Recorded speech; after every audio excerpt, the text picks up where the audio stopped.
Winston Churchill once said, "Give us the tools, and we will finish the job." There are two kinds of countries.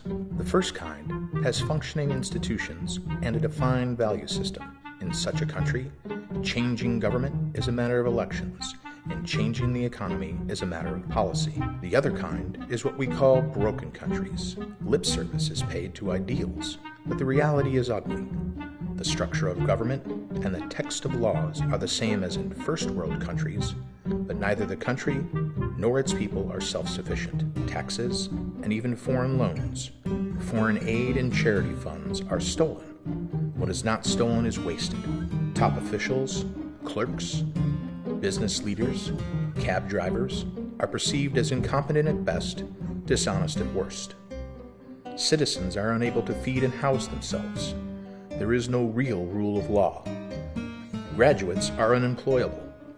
How do you solve such problems? There is agreement among citizens that there are problems, and what those problems are. Agreement on the urgent need for solutions between government and citizens, as well as among aid countries and international organizations. There is an abundance of proposed solutions. So why haven't these solutions been tried? Solutions which worked in first world countries. They have, all of them, for almost a century across the entire existence of the country. But all they have brought is the status quo. What should be done? Obviously not more of the same. Anything but more of the same. And only one method has not been tried in broken countries, which remain broken countries. It all boils down to the paradigm. So, if the problem is the paradigm, then, beyond any doubt now, any solution, if it is to be feasible, effective, and sustainable, must be focused on replacing the rotten paradigm, not on the myriad manifestations of that rot. But who implements and breathes life into a new paradigm? It is the young men and women who take their respective places of influence in their broken country. The young men and women who someday become their broken countries, journalists, professors, school teachers, appointed government officials, elected officials, business leaders, church leaders, military personnel and officers, even movie and theater actors and directors.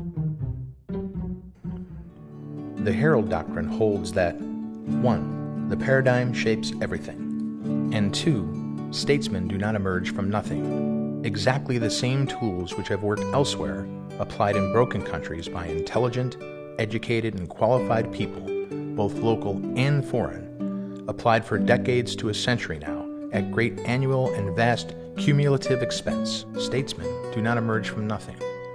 Every country, especially a broken country, needs a production system which supplies it with the kind of statesmen it needs but doesn't have, year after year and generation after generation. Statesmen who exemplify a defined value system, the absence of which makes a broken country. Statesmen who will run the functioning institutions, the absence of which makes a broken country. Statesmen who will set the norm on behalf of the whole, therefore defining the paradigm, a new paradigm, to replace the old. How do we know this will work? How do we know this will make broken countries broken no more? Because it is what's missing in broken countries. It is the only method which has not been tried in those which still remain broken countries, and because it is what actually transforms societies and countries from the past to the present.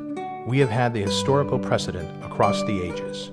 The United Kingdom, the United States of America, Japan, Singapore, at least 13 precedents in 5 countries, across 3 continents, across 6 centuries.